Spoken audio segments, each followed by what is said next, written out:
Мен кече жакында Базар Коргон районуна өзүмдүн округума барып келдим да, ал жерде Арсланбапка кеткен жол бар. Жолдор эмнеге каралбай атат? ДУ эмнеге иштебей атат? Негизи бардык туристтик жайларга кеткен Арсланбап, Сарычелек, Каракол боюнча биз планга кирип туруп, жолдордун капиталдык оңдоо боюнча планга кирген. Буюрса Жок, бар. капиталдык Ал эми жолдор боюнча тейлөө биз боюнча тейлөө айтпайбы? Жок да. Тейлөө жок бүгүнкү күндө. Барсаңыз, аны асфальт биз эмне бузат? Бул суу бузат, туурабы?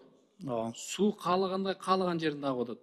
Аны канча ДУда канча киши иштейт ал жерде? Базар Коргондо.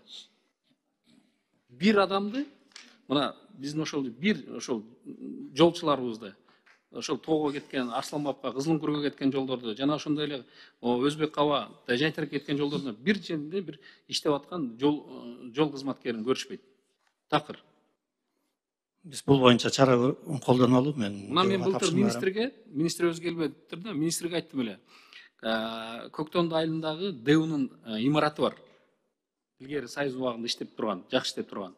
Ошол жерде иштетсек, ошол тоо зонасындагы жолдорду жакшы тейлөөлөр болот эле десек, бүгүнкү күнгө чейин ошол бүгүнкү акыбалын көрсөңүздөр, эми башка чет мамлекеттен келгендер ал жерде айтат да, кандай болду, бомба түшкөндөй болуп турат. Мен айттым эле, мен деле жардам берейин, келиңиздер ошол жерди бир иреттеп коелу, буза турган бузайлы, кура турган курайлы дедик эле. Бүгүнкү күнгө чейин ал жерде бир кыймыл жок да. А суу ошол Кокто колоттон түшкөн суулардын бардыгы асфальттын үстүндө турат. Рысбек Жантаевич. Ал боюнча иш жүргүзөбүз. Жок, иштебеген адамды же ротация кылгыла, ротация кылыңыздар да. Жок дегенде албасаңар дагы, крышалары күчтүү болсо дагы. Же иштетиңиздер аларды. Эми эл кыйналып атат да, элге мамлекеттин акчасына курулган асфальттар сууга бузулуп атат да. Мынакей азыр эле кийинки күн тартибиндеги 6-чы маселени карайбыз. Сырттан карызга акча каражат алабыз. 5% менен. Бир кичине реакция кылып коюңуздар да, биз эми айтып аткандан кийин реакция кылыңыздар да, же иштетиңиздер. Же болбосо ротация кылып иштете турган адамды алып келиңиздер ал жерге. Андан кийинки суроом, Алтынбекович, уруксат берсеңиз, мен сиздин сурооңузга жооп берип коеюн, Рысбек Жантаевичке кошумчалап.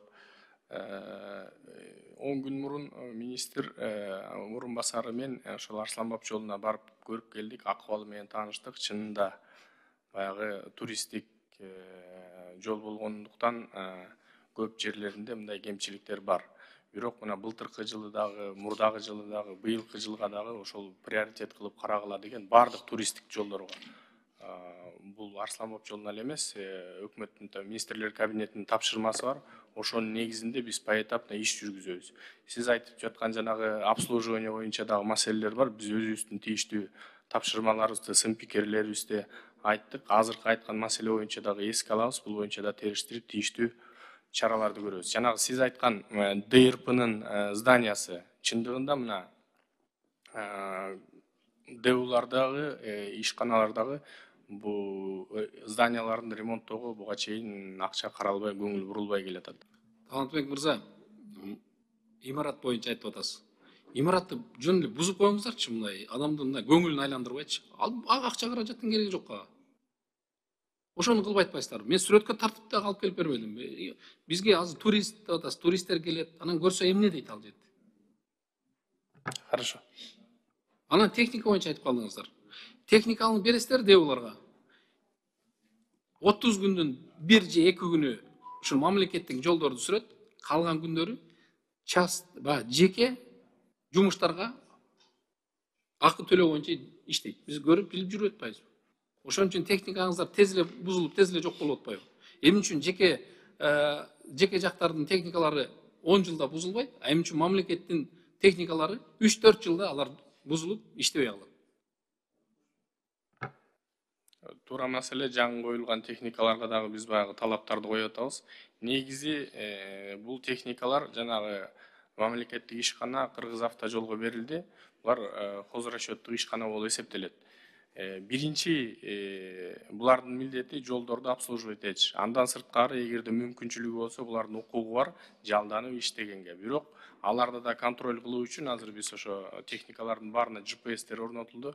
Ошону менен контроль жүргүзүлөт. Кайсы жерде эмне иш кылып жүргөнү. Танытбек мырза, андай эртең күн, мына эртең айтка майрамдашат. Ошол мен базар коргондогу шайлоочуларым. Ошол мен айткан жолдорду эртеңден сүрдүрүп коюңуздарчы анда. Ошо сууларын буруп, асфальттан башка жакка бир сайга түшө турган кылып, баягы трубаларды, суу түтүктөрүн ачып коюңуздарчы анда, сиздерден сураныч. Хорошо. Эгерде аны кылбай турган болсо анда кандай болот бул?